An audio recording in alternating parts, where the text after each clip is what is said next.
Boleh Encik memperkenalkan diri Encik, nama, umur dengan berasal daripada mana? Okay. Assalamualaikum warahmatullahi wabarakatuh. Nama saya Ma'ruf bin Otodiki. Saya berumur 57 tahun. Saya berasal daripada Sabah dan kini saya menetap di Puchong, Selangor. Encik masih bekerja lagi ke? Ya, saya masih bekerja. Saya bekerja sebagai pejabat awam di LPP. Sudah berapa lama Encik bekerja di situ? Saya bekerja di LPP ni lebih kurang dah 37 tahun. Wah, lamanya. Kiranya Encik bukanlah tergolong di dalam kalangan pekerja yang dipaksa untuk diberhentikan kerja lah kan? Alhamdulillah. Saya masih bertahan lagi untuk bekerja di situ. Okey.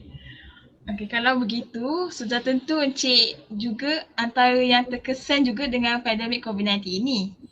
Lebih-lebih lagi, Encik bekerja di dalam keadaan pandemik ini. Jadi, boleh saya tahu perubahan yang terkesan dari segi pekerjaan Encik?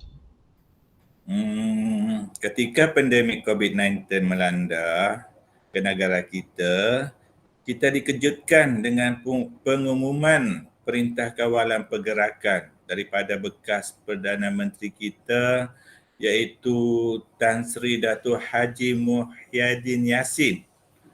Beliau telah menyeru kita semua supaya duduk di rumah dan tidak boleh keluar jika ada urusan tertentu. Stay at home. Ketika itu juga sektor pekerjaan terpaksa dilakukan secara BDR, iaitu bekerja dari rumah. Dengan keadaan internet di rumah yang kadang-kadang ada, kadang-kadang tak ada, ini telah menyebabkan urusan kerja saya terganggu. Banyak kerja kena siapkan dan deadline juga semakin hampir. Itulah menjadi salah satu kesukaran saya ketika awal-awal PKP dulu. Pekerjaan saya ni banyak melibatkan sistem, memerlukan pergerakan fizikal. Jadi saya lebih menghabiskan masa saya di pejabat. Oleh itu, apabila kena duduk di rumah ni, susah untuk melakukan kerja saya di rumah. Tapi lama-kelamaan, saya sudah menjadi biasa untuk melakukan pekerjaan secara BDR. Tetapi sekiranya diberi pilihan, sama ada bekerja di rumah atau bekerja di pejabat, saya akan memilih bekerja di pejabat kerana senang saya untuk bergerak. Okey. Baiklah, kalau kita tengok dari segi keluarga pula, turut terkesan ke? Ya, semestinya terkesan juga ketika PKP dilaksanakan. Saya tidak dapat melawat keluarga saya di Sabah dan juga di Johor. Ini kerana rentas negeri disekat pada ketika itu. Saya mempunyai isteri dan anak di Johor. Kalau dulu saya boleh balik Johor pada hujung minggu. Tapi ketika PKP dilaksanakan, susah saya untuk melawat mereka. Mengambil masa 3-4 bulan saya tidak balik ke Johor. Saya juga dengan keluarga besar saya di Sabah, susah saya melawat mereka. Apa yang saya boleh lakukan ketika itu, saya hanya dapat menelepon mereka ataupun membuat panggilan video call untuk melepaskan rindu saya pada mereka. Ialah saya kena duduk rumah je. Tu je dah buatkan perasaan rindu pada mereka semakin tinggi. Tetapi Alhamdulillah, sekarang dah boleh rentas negeri. Saya pun dah berjumpa dengan keluarga saya semua. Okey, seperti yang kita tahu, rentas negeri juga merupakan salah satu SOP yang telah diterapkan oleh kerajaan. Jadi, Encik rasa SOP-SOP yang lain juga membebankan kepada Encik ke ataupun tak? Oh, tidak sekali. SOP ni bukanlah satu bebanan pada kita. Apa yang kerajaan buat ni adalah untuk kita dapat mencegah COVID-19. Ini daripada berjangkit. istilah lainnya untuk memutuskan rangkaian COVID-19. Oleh itu, pandangan saya SOP tidak membebankan pada saya. Semua peraturan ini ada sebab kenapa ia dilaksanakan oleh kerajaan. Okey, baiklah. Adakah Encik mendapat sebarang bantuan daripada pihak kerajaan ketika COVID-19 ni melanda? Tak dapat. Antara bantuan yang kerajaan berikan kepada golongan warga emas yang saya tahu ialah bantuan warga emas 500, RM500. Tetapi saya tidak layak mendapat bantuan tu kerana melebihi pendapatan isi rumah. Kebanyakan bantuan oleh kerajaan dikhususkan kepada golongan B40 sahaja. Saya merupakan golongan M40. Tapi kewangan saya ketika COVID-19 ni tidak menjejaskan kehidupan keluarga saya. Apa yang saya boleh kata cukup-cukup makan. Saya tak adalah sampai kena buat 2-3 pekerjaan dalam satu masa. Semua okey. Bagaimanakah Encik menyesuaikan diri dengan keadaan sekarang? Oh, dengan keadaan sekarang ni, banyak norma baru yang saya amalkan sehingga kini.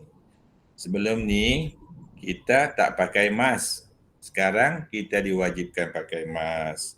Selain itu, kena bawa telefon pula tu ke mana-mana sebab nak scan MySejahtera.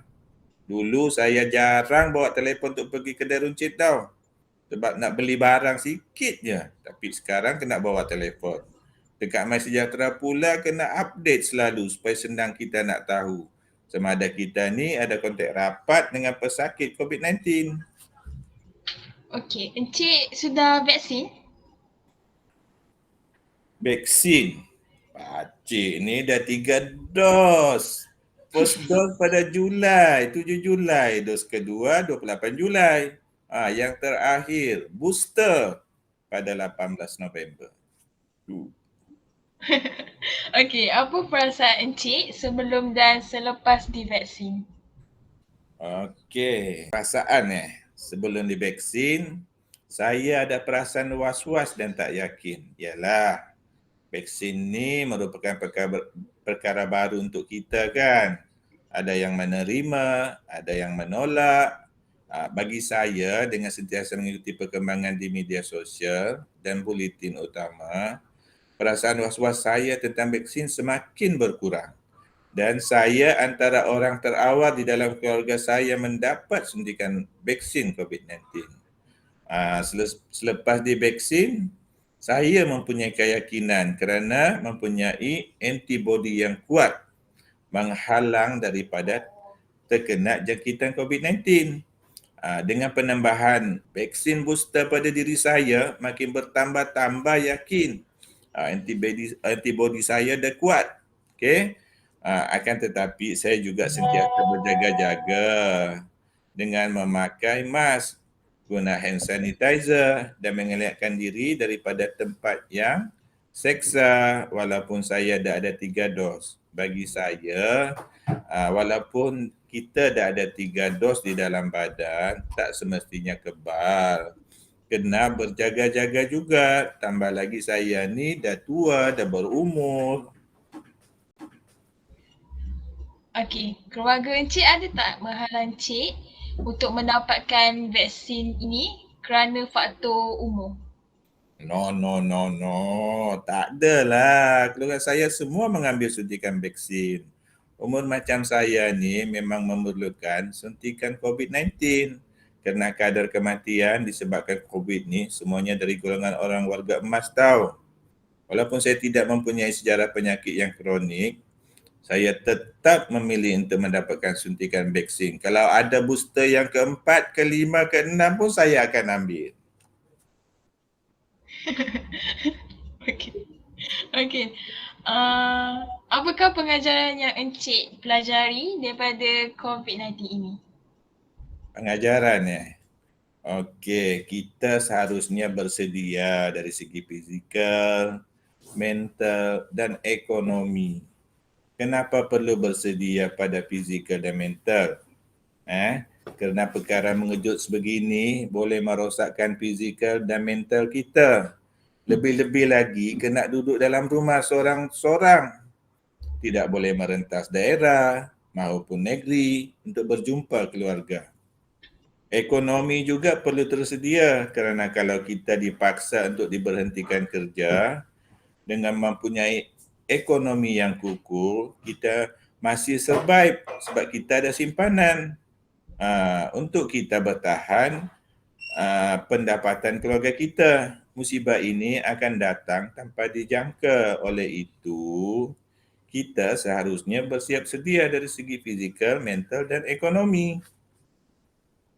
Okey, yang terakhir, apakah pesanan Encik kepada warga emas yang lain dalam mengharungi cabaran COVID-19 ini?